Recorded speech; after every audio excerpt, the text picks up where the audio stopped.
거기 다 있습니다. 예.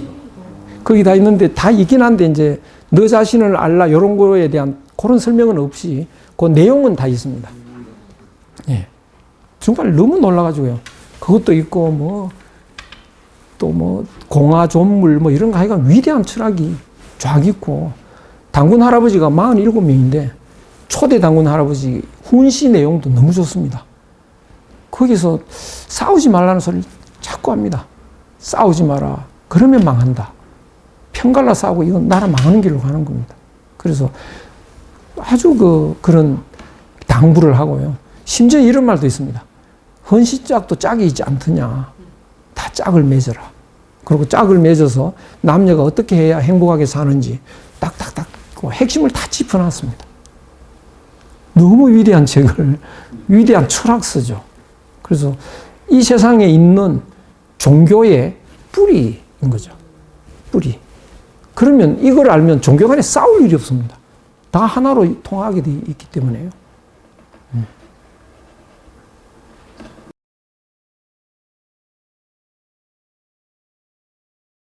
예, 있었죠. 있었는데 당군을 부정하고 신화로 만든 건 일제 때부터입니다. 일본이 한국을 이제 점령하려고 꾀를 부렸는데요. 그 당군을 부정하려고 하는 이유가 그 일본이 이제 한국하고 하나가 되려면 조상이 같다고 증명을 합니다. 일본인들이요. 일본과 한국은 조상은 같은데 형이 동생을 합병하는 게 순리 아닙니까? 그러니까 일본이 형이고 이제 한국이 동생이다. 그걸 정리하려고 하니까 당군을 인정해버리면 한국이 형이 됩니다. 그래서 당군을 부정하고 삼국시대 중기부터 역사이고 그전은 다 박혁거세 뭐 다 신화로 만들죠. 그러면서 일본은 그보다 훨씬 역사가 긴 걸로 정리를 했는데 그 당군의 역사 기록은 중국 25사에도요. 산더미처럼 나오고요. 조선실록에도 완전히 많이 나오고요. 그걸 신화로 정리한 사람 한 사람도 없습니다. 전부 역사입니다. 예. 그리고 그 시대의 역사적인 그 당군이 했던 이야기들, 역사적 사실들이 쫙 나옵니다.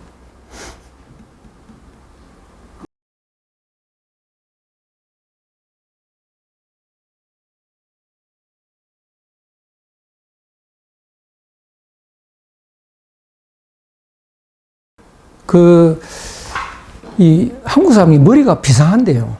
창의력도 뛰어나고, 그런데 머리 비상한 사람이 나쁜 짓도 잘합니다. 원래가 그렇습니다. 머리를 이렇게 쓸 줄 아니까. 그래서 장깨 같은 것도 잘 부리죠. 그런 머리 좋은 사람이 가지는 나쁜 면도 이제 갖게 되는데, 그 본질을 우리는 굉장히 강조하니까 본질을 하늘이라고 해서 인내천, 내가 하늘 아닙니까? 근데 내가 하늘이라는 것을 정말 깨달으면 너도 하늘이라고 하는 걸 알고 이렇게 받들게 되는데 무의식적으로 나만 하늘이에요. 그러니까 의식적으로 내가 하늘이라는 걸 모르고 잠재해버립니다. 그러니까 나는 하늘인데 너는 아니다가 되는 거죠. 그러니까 나는 하늘이기 때문에 나는 예외여야 됩니다. 모든 것에. 법에도 나는 안 걸려야 됩니다. 왜냐, 나는 하늘이니까. 이 법은 너희들이나 지키는 거지. 뭐 이런 게 있고요. 그 다음에 이제, 그러니까 내 것 챙기기 위해서는 나라도 팔아먹죠. 내가 하늘이니까. 이것이 아주 우리한테 잘못되는, 그래서 진짜 하늘이라는 걸 깨닫게 되면 정말 세종대왕처럼 모든 사람을 하늘처럼 받듭니다. 왜? 내가 하늘이라는 걸 깨달으면 남도 하늘이라는 걸 알거든요. 세종대왕은 종이 있지 않습니까? 종이 어떤 정성한테 얻어맞아가지고 업혀가는데 가다가 보고 저게 뭐냐 그랬더니 어느 대감 종인데 좀 얻어맞고 저렇게 갑니다. 갑자기 놀래가지고요. 지금 어떻게 직업이 종인데 하늘이 낸 백성 아니냐? 천하늘천자 백성민자. 천민인데 저렇게 할 수는 없다. 대감 처벌해라. 그런 법이 없는데요. 만들어라. 그래가지고 대감 처벌합니다. 그리고 종이 임신을 하잖아요. 석 달 출산 휴가를 줍니다. 그 당시에 세계적으로 그런 예가 없습니다. 그리고 종 남편은 한 달 휴가를 줍니다. 어떻게 세종대왕한테 그게 나왔냐? 하늘이니까요. 세종대왕 눈에는 종이 아닙니다. 하늘이라고요. 그렇게 되는데 그걸 인식을 못하면 잠재해버리면요. 나는 하늘이라는 거는 이게 잠재적으로 그게 그런 정서가 있는데 너는 하늘이라는 걸 인정을 안 합니다. 지독한 자기중심이 된다고요. 지독한 자기중심. 그래서 뭐 나라 팔아먹는 게 예사고 이렇게 되고요. 그 다음에 이제 우리라는 게 굉장히 우리는 본질적으로 하나니까 네가 내고 내가 너 아닙니까? 우리는 하나죠. 하나니까 이게 잘못 가버리면 내 중심이 돼가지고요. 네 거는 내 끼고 내 거는 내 겁니다. 이렇게 되면 이제 밥을 먹어도 네가 밥값 내야 되고요. 네가 돈 많잖아. 빨리 밥값 내. 이러고요. 그러니까 남 돈 많은 사람 보면 성질 나는 거죠. 내보다 성진 더한 사람 보면 또 성질 나고. 왜? 내가 해야지. 그러니까 사람들이 저 사람 돈 많죠. 돈 많네. 그거 당신 돈이야. 뺏어서 우리 나눠 가져야 되지 않겠어? 안 그래도 배 아파 죽겠는데요. 돈 많은 사람 보면 배 아프거든요. 불이 붙어버립니다. 그러니까 우리나라 지금 좌파 다 없어져 가는데 우리나라는 이게 지독한 이유가요. 배 아픈 심리에 불을 붙이죠. 그런 거. 그래서 이 하늘 같은 마음을 가진 천사가 많은데 그것이 왜곡되면 나라 팔아먹을 사람, 일본이 오면 앞제비 해가지고 자기 거는 챙기려고 하는 사람, 또 배 아파가지고 남을 해코지 하는 사람 무지 많은데요. 더군다나 기득권자가 그런 걸 더 많이 가집니다. 그래서 조선 전기는 좀 나은데 후기로 들어오면서 그 당과 싸움하면서 노론들은 너무 심합니다. 노론은요. 그래서 노론은 왕도 많이 죽이고요. 노론이 철저하게 안 놓치는 건 왕빈을 붙잡습니다. 왕빈은 반드시 노론에서 가야 된다. 노론 아니면 왕비 절대 안 돼. 요거는 철칙입니다. 그래서 왕비를 잡고 있으면 왕 죽이는 건 간단합니다. 예, 그 독살 많이 돼요, 왕들요. 그런데 이 노론 아닌 왕비가 하나 있어요. 장희빈입니다. 그러니까 그거 그냥 없애죠. 장희빈은 남인이 밀었는데요. 그걸 가만두지 못합니다. 그래서 사극 보면 장희빈은 나쁘고 인현왕후는 훌륭하지 않습니까? 안 그래요. 인현왕후는 시기 질투가 많고 장희빈 훌륭한 게 있는데 이긴 역사가 되다 보니까 그래서 그 노론에 축 내려가면서 그것 너무 심하게 이제 독식을 하기 시작하는데 나중에는 안동 김씨 세도 정치 이제 안동 사람이 다 해먹은 것 같은데요.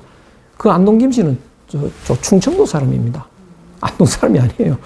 그 충청도 사람이 이제 노론 계열이죠. 그래서 일본한테 우리가 싸우지도 않고 80몇 명이가 서명해가지고 넘겨주거든요. 80몇 명 중에 60몇 명이 노론이고요. 20몇 명은 전주이십니다. 그렇습니다. 이런 일이 있었는데, 그래서 막 구역질 나는 사람들이 많은데, 그거는 기득권들이고요. 이름 없는 그 시골의 선비들, 거룩한 사람들 많습니다. 이름 하나 안 남기고, 벼슬 안 하고, 과거 안 보고, 거기서 정말 도 닦아가지고 도인이 되고, 온 동네 사람이 막 그 영향을 받아서 완전히 그 낙원처럼 되고, 이런 사람들이 상당히 많은데요. 그 힘으로 500년 버틴 겁니다. 그러니까 그 사람들이 가만히 있다가요. 나라 위태로우면 의병으로 나온다고요. 그런 사람들이 구한 거지. 그런 사람이 없었으면 진작에 망했겠죠. 그래서 숨은 그 의로운 사람들이 워낙 많아서 제가 이번에 그걸 총 정리를 하는데 어떤 문화재단에서 연구비를 주면서 제목이 딱 떨어졌는데요. 유학 5,000년을 써라. 제목이 유학 5,000년입니다. 그 연구비 받고 쓰겠다고 해놓고요. 왜 얼마나 지금 막 4년을 실험해가지고 좀 눈이 가물가물할 정도가 됐는데요. 그 출발은 유학의 뿌리는 한국이다. 한국에서 이제 발언을 해서 중국으로 가서 요임금, 순임금, 공자까지 이렇게 정리되고 공자 때 유학이 한국에 들어옵니다. 그럼 한국 유학은 당군의 사상과 공자 유학이 결합해가지고 다시 내려가죠. 중국 유학 내려가고 일본 유학, 지금은 베트남 지금 쓰고 있는데 베트남 유학, 이제 유럽 이렇게 정리하면 이제 되는데요. 이렇게 두꺼운 거 한 3권 넘어갈지 싶어요. 그런데 거기서 총 정리를 하다 보니까 우리나라의 순박한 사람이 나라 위태로울 때 나옵니다. 그래서 한국 유학의 마지막 인물은 제가 윤봉길 의사, 예, 그걸 이제 마지막으로 썼는데, 윤봉길 의사가 초등학교 다니다가 이거 일제 교육은 받기 싫다. 사표 내고 서당 공부를 한 사람입니다. 그러다가 이제 이 김구 주석을 만나러 가고 이렇게 된 건데요. 그런 사람들이 국가에 도움 하나도 안 받았던 그런 사람들이 이제 되게 희생을 하는 이것 때문에 500년을 이제 온 겁니다. 그래서 우리가 거론되는 건 기득권들 당파 싸움하는 그 사람들인데 그 당파 싸움도 노론이 지독하게 다 했는데요. 남인의 영수가 유성룡, 남인의 누구는 다 잘못된 겁니다. 유성룡 선생은 당파 싸움 할 사람이 아닙니다. 그런 거 김성일 학봉은 이제 일본 가서 막 당파에 휩쓸려가지고 일본 안 쳐들어온다. 그것도 아니고요. 그러니까 우리가 잘못 알고 있는 것이 상당히 많습니다.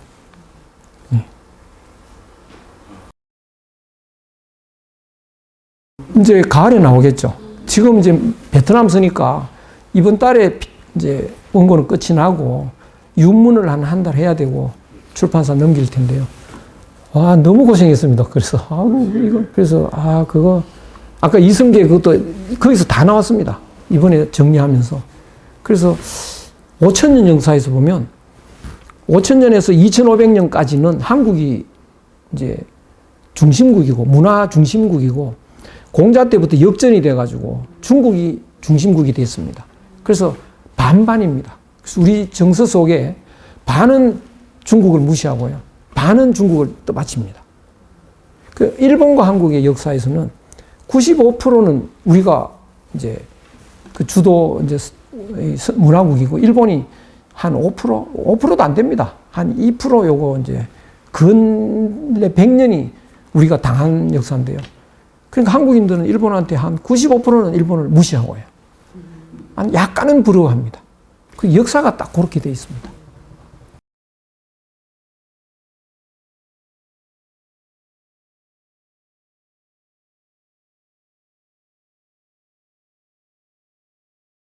그거 좀 위험합니다. 왜 중국 땅 우리 땅이었다 이러면 중국이 가만히 있습니까? 그러면 안 되죠.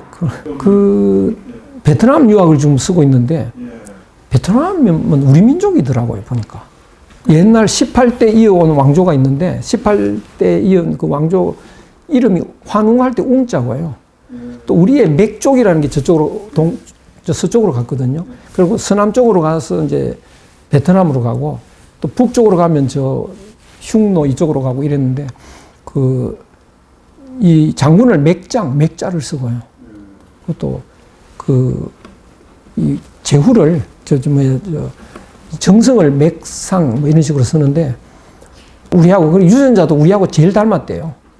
베트남이. 그래서 베트남이 우리 민족이고 그리고 우리 민족 저는 이제 거기서 판이라는 걸 설명을 했는데요. 사람들이 딛고 사는 판이 다르다. 그래서 한국은 이게 형상판, 형이상학적인 판이고 또 일본은 형이하학적 판, 형아판에서 그러니까 다른 판입니다. 근데 베트남은 완전히 형상판, 한국하고 완전히 일치하는 형상판이고 그렇습니다. 그래서 형상판은 하늘이라는 걸 늘 깔고 다니고 형아판은 하늘이 부정되고 그 차이가 있습니다. 엄청 큰 차이입니다. 하여간 그렇게 예, 아이고, 예.